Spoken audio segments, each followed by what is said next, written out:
ઓમ શાંતિ. કેમ છે બધાને? મજા જ હશે. મને પણ મજા છે. જો સવારના પોરમાં અમૃત વેળા કરી લીધા. સવારે વહેલા 4:45 વાગ્યાના 4:45 વાગ્યા સુધી બાબાના કમરામાં એકદમ પાવરફુલ અમૃત વેળા. તો ખૂબ સરસ મજાના અમૃત વેળા થયા. બાબાના કમરામાં જે ચાર્જ કરેલું પાણી હોય ને, એ પાણી અમે રોજ પીએ છીએ નિત્ય નિયમ પ્રમાણે. ચાલો હવે જોઈએ, 5:30 ને 5 થઈ ગઈ છે. બાબાની રજા લઈ લઈએ. બાબાની રજા લઈએ ને અને બહાર જઈએ ને તો કોઈ દિવસ ક્યારેય વિઘ્ન પડે નહીં. એટલા માટે બાબાની રજા લઈએ. જો આપણી બેગ તૈયાર છે, બધું લઈ લીધું છે. કારણ કે આપણે સ્કૂલે ભણવા જઈએ છીએ ને, ભલે ગમે એટલી ઉંમરના હોઈએ, પરંતુ ભગવાનની સ્કૂલ છે, ત્યાં આગળ રોજ આપણે ભણવા જઈએ છીએ.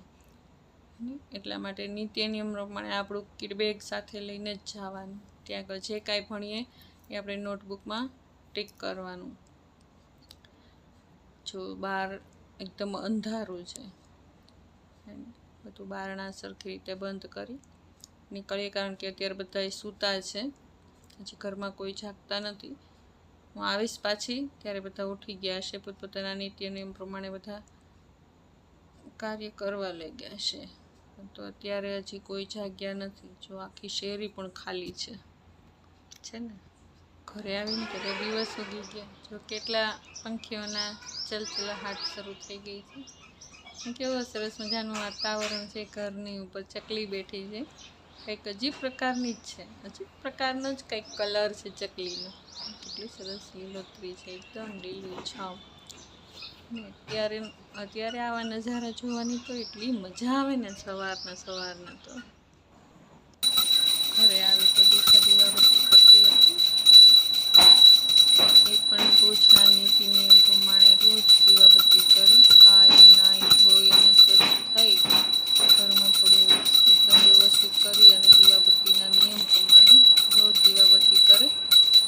અને હમણાં તો નવરાત્રિ છે એટલે ગરબાના પણ દીવાબત્તી કરવાના હોય, અલગ જ વિધિ પ્રમાણે કરવાનું હોય બધું. બાજુવાળા પણ બહાર ગામ ગયા હતા, તો એના પણ ગરબા અમારા ઘરે જ પડ્યા હતા. ઘરે જ છે એટલા માટે થઈને રોજ 2 ગરબાના દીવાબત્તી કરવાના હોય. તો દિશા રોજ નીતિ નિયમ પ્રમાણે માતાજીના દીવાબત્તી કરે છે. ચાલો, આજ તો નાસ્તામાં મધુવનથી આવેલી બ્રેડ છે. મધુવનથી સ્પેશિયલ બ્રેડ આવી છે. જે મધુવનવાસી જે બીકે બ્રહ્માકુમારીઝવાળા હોય ને, એ લોકો બહારનું ન ખાતા હોય, એટલે ત્યાં આગળ મધુવનમાં જ બ્રેડ બનતી હોય. તો ત્યાંથી સ્પેશિયલ બ્રેડ આવી છે. તો આપણે પણ ભાગ્યશાળી કહેવાય કે આપણે પણ બહારનું ન ખાતા હોઈએ. તો બ્રેડ ખાવાનું મન પણ ન થાય, પણ બાબાના ઘરની બ્રેડ છે તો ભાગ્યશાળી જ કહેવાય ને. આજ તો સવારે બધાને નાસ્તામાં બ્રેડ, બટર અને ચા. આજનો નાસ્તો પાક્કો, બરાબર ને. આજ તો કોઈને ભાખરીમાં આજનો દિવસ રજા. એક દિવસ તો ભાખરીમાં રજા મળે ને, હે ને. આજ તો બધાને બ્રેડ જ મળવાની છે. જો કેટલી સરસ એકદમ સોફ્ટ બ્રેડ છે ને, કારણ કે પ્યોર પવિત્ર આત્માઓએ બનાવેલી બ્રેડ હોય તો ખૂબ. આમ પણ મધુવનથી આવેલી બ્રેડ બધાને ભાવે જ તે, હે ને.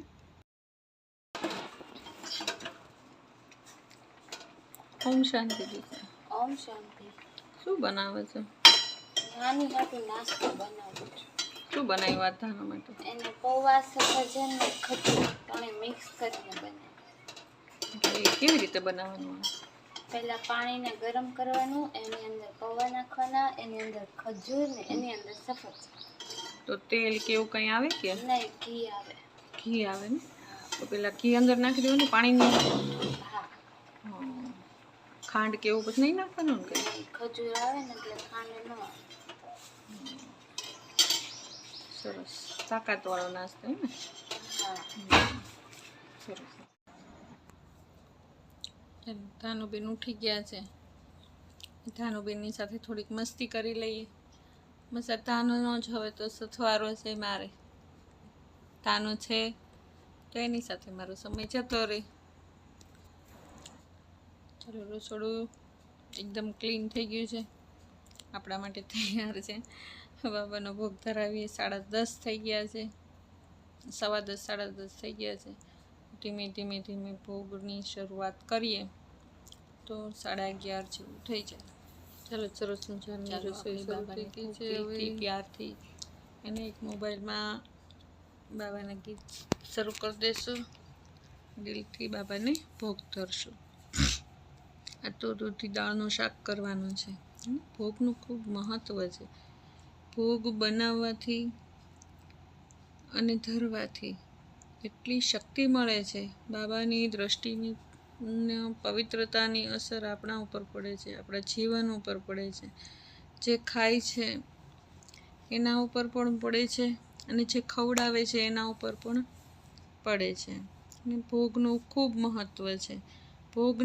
ભોગથી જ બધી જ જીવનની ભોગનાઓ દૂર થાય છે, હે ને? એટલા માટે ભોગ ધરવો ખૂબ જરૂરી છે. બાબાની યાદમાં ભોગ બનાવીએ અને એમને બનાવીએ, વિચાર કરો કે કેટલો ફરક પડી જાય. અને આપણે જો કે સત્યનારાયણની કથા હોય તો એ પ્રસાદ બનાવતા હોઈએ તો એ પ્રસાદ કેટલો મીઠો લાગે છે. તો એવી જ રીતે આપણે ભગવાનની યાદમાં જો રસોઈ બનાવીએ, કોઈ પણ રસોઈ બનાવીએ, તો એ ભગવાનની યાદમાં બનાવેલી હશે તો એ પણ એકદમ પવિત્ર અને શુદ્ધ બની જશે અને એકદમ મીઠી બની જશે, જેને મહાપ્રસાદ પણ આપણે કહી શકાય. બ્રહ્મા ભોજન પણ આપણે એને કહી શકાય. ભલે આપણે શાક રોટલી જ બાબાને ધરાવીએ અને એની પાછળ તો આપણે જ જમવાના, કારણ કે ભગવાન તો ભાવનાના ભૂખ્યા છે ને. ભગવાન થોડા કંઈ જમે છે કોઈ વસ્તુ. અને આપણો પ્રેમ કેટલો છે ભગવાન પ્રત્યે, અને બધી ચોખ્ખાઈનું ધ્યાન રાખીએ અને બધું ધ્યાન રાખીને આપણે ભગવાનને ભોગ ધરાવીએ તો બાબા એ ભોગનો સ્વીકાર જરૂર કરે. ચાલો, આપણે દિલથી પ્રેમથી બાબાની થાળી સજાવી દઈએ. આ તો ખાલી સલાડ, શાક, રોટલી, બસ એટલું જ છે. બાકી તો બાબા બધું માની લેશે. એને આપણે જે કાંઈ ધરીએ છીએ બધું બાબા દિલથી માને છે. ચાલો, ખૂબ દિલથી બાબાને સરસ મજાનો ભોગ ધરાવીએ.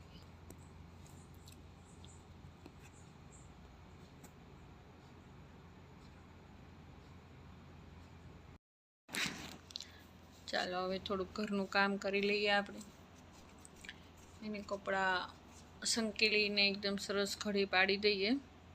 જો ધાનુબેનની સાથે પાછું સાથે રમતું જવું પડે. ધાનુબેનને એટેન્શન ખૂબ જરૂરી છે. ધાનુબેનને આપણે ન બોલાવીએ ને તો એ આપણું મોઢું પકડીને પણ આપણી સાથે વાતો કરે. ભલે એને બોલતા ન આવડે પણ એને વાતો કરવી જરૂરી છે. એની ભાષા એવી છે ને કે આપણને સમજાઈ જાય, બાકી કોઈને ન સમજાય. બાકી બધા એમ પૂછે કે શું કહે છે ધાનુ, શું કહે છે, આપણને ખબર પડી જાય કે ધાનુ શું બોલે છે. એની કાલી ઘેલી ભાષામાં, એના ઈશારામાં આપણને ખબર પડી જાય કે ધાનુ શું બોલે છે. ધાનુ તો મારા જીવનનો સથવારો બની ગયો છે અત્યારે તો. બસ એની સાથે જ આખો દિવસ કાઢ્યા કરું, ટાઈમ જતો રહે. ધાનુબેનને દાદી ક્યાં છે? દાદી ક્યાં છે? કત્તુ ક્યાં છે? કત્તુ પાપા ક્યાં હે? પાપા ક્યાં છે?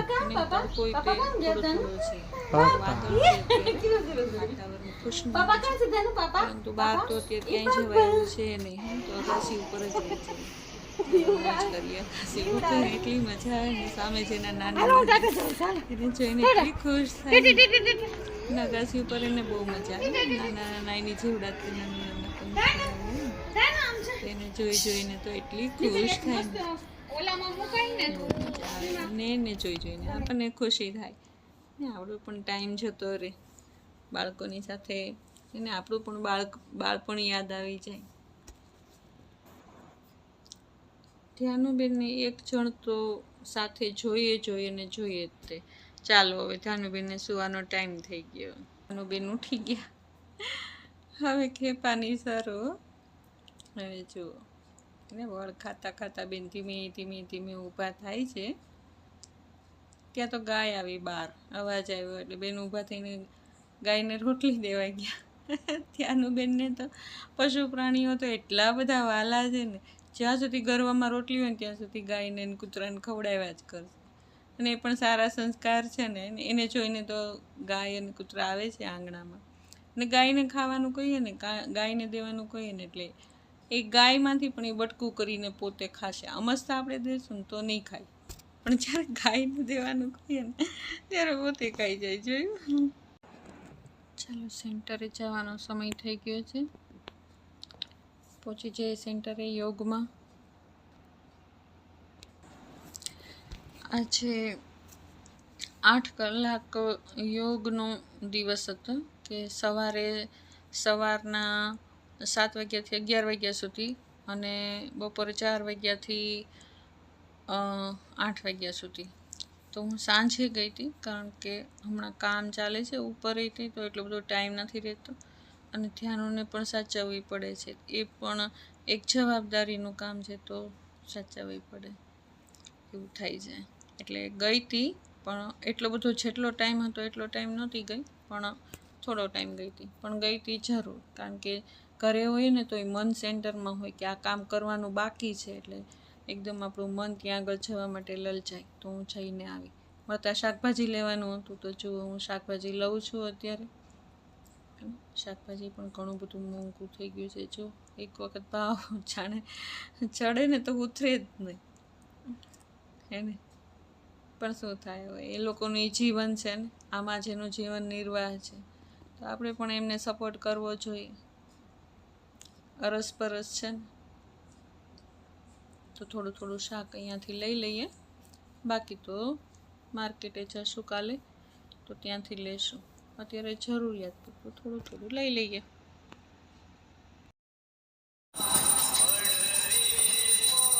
ઘરે પહોંચી તો દિશા દીવાબત્તી કરતી હતી. નોરતાના દિવસોમાં ગરબાના પણ દીવાબત્તી કરવાના હોય, અને રૂટીન જે કરતા હોય એ પણ એ કરે. જો ભાનુબેન પણ સાથે સાથે દીવાબત્તી કરે. ત્યારે આ સાથે જ આજનો વ્લોગ આપણે પૂરો કરીએ. ઓમ શાંતિ. ફરી કાલે પાછા મળીશું. ઓમ શાંતિ.